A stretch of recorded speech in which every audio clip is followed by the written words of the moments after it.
We are very pleased with the outcome of our work on this resolution. It is a balanced resolution. Its requirements are addressed to all sides in Syria. If this kind of approach had been exhibited yesterday by the sponsors of the resolution which Russia voted against, then the resolution would have been adopted yesterday. You will recall that what we needed to do yesterday was to extend the mandate of the monitoring mission, and we did it today. But the unacceptable resolution yesterday was loaded by one-sided political requirements and elements which were harmful to the cause. So that doomed the unacceptable draft, but I'm pleased, let me repeat that, we're able to arrive at a short and clear statement, a resolution, which allows the monitors to continue their work, but also tells all the sides in Syria that the level of violence must subside.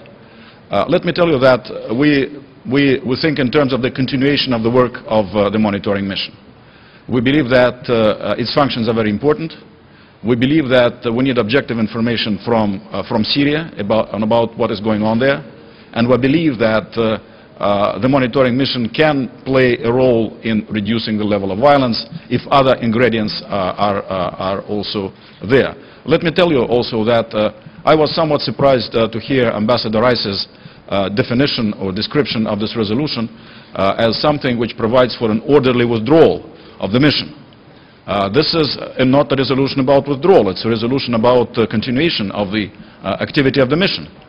If a decision were to be taken not to extend the mission, then of course it can withdraw very quickly and I hope safely. But this is not about withdrawal, and I think we should not disorient the mission and the international community by describing it as a withdrawal resolution. There is a certain sort of political balance there. There is a reference to a final extension, but at the same time willingness to consider the extension of the mandate of the resolution 30 days from now. And of course we hope that the mandate will be extended under circumstances which would allow the monitors to continue their work safely. So again, we think that it's definitely a positive development and an indication, another proof of the fact that with common sense and balanced approach, the Security Council can reach important decisions, can make important decisions. Matthew. Beyond the last-minute changes to the draft, I wanted to ask you about this. Yesterday, President Obama's spokesman, Jay Carney, was asked, so did the Annan plan fail then? And he said, it has failed thus far, and the failure of the Security Council to support this resolution means that it can't go forward. Is it your understanding that the Kofi Annan plan and mission does continue, and is the plan modified in some way? Of course. The Kofi Annan continues his work. I hope that it continues in all its elements. And I think that the key ingredient of his work is to try to put together the dialogue between various parties in Syria, between the government and the opposition. He has the very important document of the Geneva Conference in hand, and a centerpiece of that document, as you know, is the need to set up a national transitional body. For that, a dialogue between the government and the opposition is required. And I hope that Kofi Annan and his team are going to be able, with our help, to organize such dialogue and to form the national transitional body. Can you speak to the appointment of an interlocutor? Is there movement on it? There seems to be a name. I don't have this information. I hope that this is something which is going to happen because the government has already indicated their interlocutor, so I hope that opposition will do that as well. Please.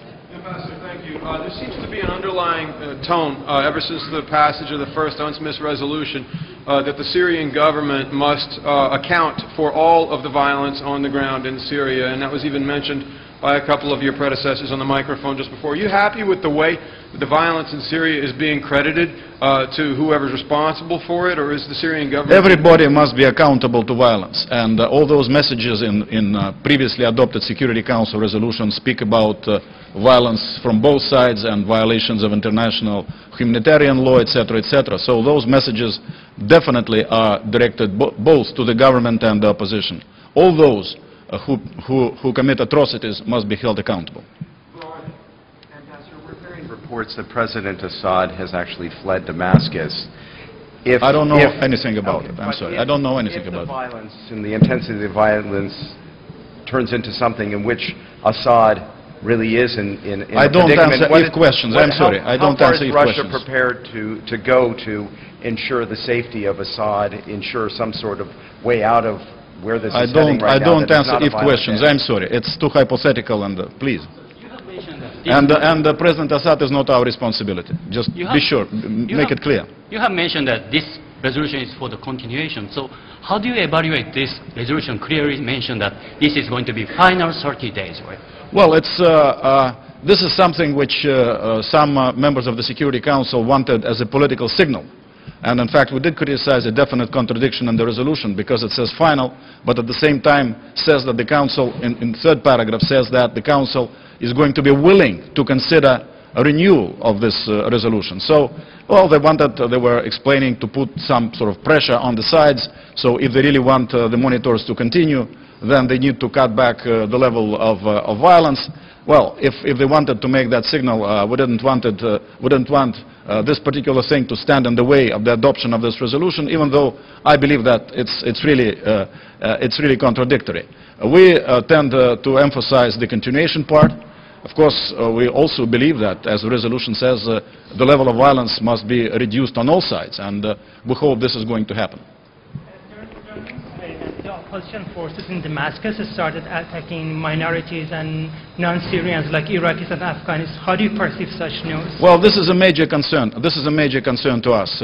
One of the important reasons for which we believe that to try to fight this conflict out, try to resolve it by force, can have very dramatic negative consequences, is because we are concerned about the situation of minorities there, who fear that continuation of violence and forcible change of the political setup in the country can be detrimental to their interests and to their safety. That's why we believe that this course of action of armed overthrow of the current regime, forcible change of the political structure is extremely dangerous and destabilizing. Please.